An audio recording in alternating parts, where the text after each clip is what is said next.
Hello दोस्तों, मैं दीपक मिश्रा लेकर आया हूँ अपने चैनल वो भयानक यादों में कहानियों को लेकर। आपका स्वागत है दोस्तों, अगर आपको हमारी कहानी अच्छी लग रही हैं तो लाइक, कमेंट और सब्सक्राइब अवश्य करें दोस्तों। मैंने पहले भी कहा था, इसी से मुझे आगे बढ़ने की प्रेरणा मिलेगी और मैं भी अच्छी अच्छी कहानियाँ लेकर आऊँगा। तो बढ़ते हैं दयालु प्रेत के दूसरे भाग की तरफ। तुलसीदास आगे बढ़े। घबराते हुए कदमों से उन्होंने प्रेत की तरफ धीरे धीरे नज़र उठाकर देखा। प्रेत ने कहा, पंडित, जो कुछ मांगना चाहते हो मांग लो, मैं तुम्हारी हर इच्छाओं को पूरी करूँगा। थोड़ी हिम्मत जुटाते हुए तुलसीदास ने कहा, मुझे यकीन नहीं होता कि मैं तुमसे जो मांगूंगा तुम मुझे दे पाओगे। प्रेत ने कहा, इस संसार की ऐसी कोई वस्तु नहीं है जो मैं तुझे न दे पाऊं। मांगो, जो भी मांगोगे मैं तुम्हें दूंगा। अच्छा, जो भी मांगोगे वो मुझे दोगे? या मेरे मन में जो भी इच्छाएं हैं उसे पूरी कर सकते हो तुम? हाँ हाँ पंडित, जरूर जरूर। तो ठीक है, मुझे भगवान श्री राम से मिला दो। है? प्रेत चौंक गया। बोला, ये क्या कह रहे हो पंडित? भगवान और मैं हूँ शैतान। भला हमारी और उनकी क्या मित्रता? दूर दूर तक मुझे उनसे कुछ भी लेना देना नहीं। हमारी दुनिया अलग है। हम तुम्हें शैतानी शक्तियों के दम पर कुछ दे सकते हैं। तो ठीक है, फिर काहे को बोल रहे थे कि जो चाहोगे मिल जाएगा? तुलसीदास ने हिम्मत जुटाते हुए कहा और पीछे मुड़कर जाने लगे। ठहरो पंडित, तुम ऐसे नहीं जा सकते। क्यों? अरे भाई, मुझे कुछ नहीं चाहिए। नहीं, तुम्हें कुछ लेना ही पड़ेगा, लेना ही पड़ेगा। अरे तो मैंने कहा ना, मुझे आप भगवान से मिला दो। देखो पंडित, तुमने मुझे बहुत दुविधा में डाल दिया है। ठीक है, मैं तुम्हें श्री राम से तो नहीं मिला सकता, लेकिन एक रास्ता अवश्य बता सकता हूँ। उस रास्ते पर चलकर तुम भगवान तक हमें पहुँच सकते हो। चलो ठीक है, वो रास्ता ही बता दो।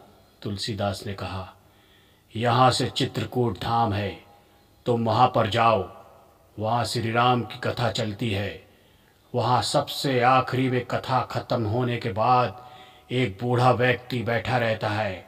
उसके शरीर पर तरह तरह की बीमारियाँ हैं। समझ लो, अगर तुमने उसे पकड़ लिया तो वह हनुमान है। वह अपने रूप में आ जाएंगे, उन्हें विवश कर देना। बस आगे का कार्य तुम्हारा वही पूरा करेंगे। अच्छा, ये सही बात है? हाँ, जाओ। मैंने अपनी जो भी तुम्हारी इच्छा थी उसे पूरी कर दी। मुझे कुछ देना था और मैंने तुम्हें दे दिया, रास्ता बता दिया। जाओ, आगे बढ़ो। तुलसीदास ने कहा, ठीक है। और तुलसीदास चल दिए चित्रकूट की तरफ। चित्रकूट धाम में वो गए। वहाँ हरी कथा चल रही थी। उन्होंने देखा कि एक बूढ़ा सा व्यक्ति जिसके कंबल ओढ़े बैठा हुआ था, उसके शरीर पर तरह तरह की रोग थे, चर्म रोग था। तुलसीदास ने सोचा, अरे भला ये कहाँ से हनुमान हो सकते हैं? हनुमान जी तो एक गदा लिए, एक सुंदर। ठीक है, कोई बात नहीं, इससे रास्ता तो पूछूंगा ही। लेकिन जैसे ही कथा समाप्त हुई, तुलसीदास आगे बढ़े, देखा कि वो बूढ़ा व्यक्ति गायब हो गया। उन्हें यकीन हो गया कि लगता है वो सही कह रहा था प्रेत, ये बूढ़ा ही कुछ है, इसी से कुछ न कुछ काम बनेगा।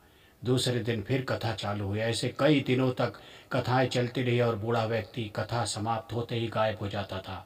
एक दिन तुलसीदास वो बूढ़ा व्यक्ति जिस पेड़ के नीचे बैठता था उसके ऊपर बैठ गए और कथा समाप्त होने के पहले ही कुछ ही क्षणों में उस व्यक्ति के ऊपर कूद गए और उसे धर दबोचा।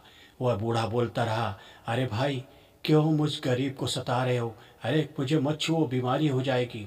तुलसीदास ने कहा, हनुमान जी, अपने असली रूप में आ जाइए और मुझ पर दया करके मुझे भगवान का रास्ता बताइए कि मुझे श्री राम कैसे मिलेंगे।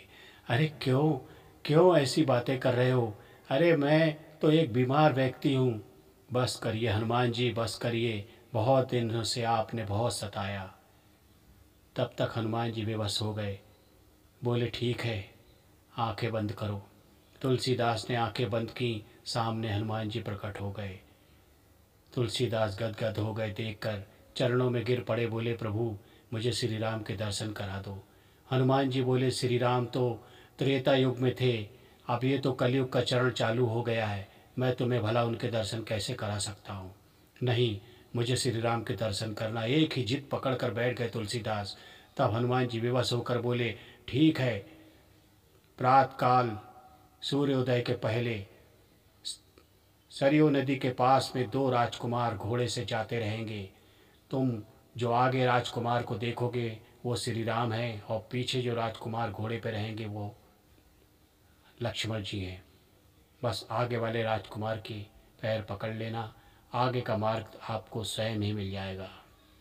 और दूसरे दिन वही हुआ।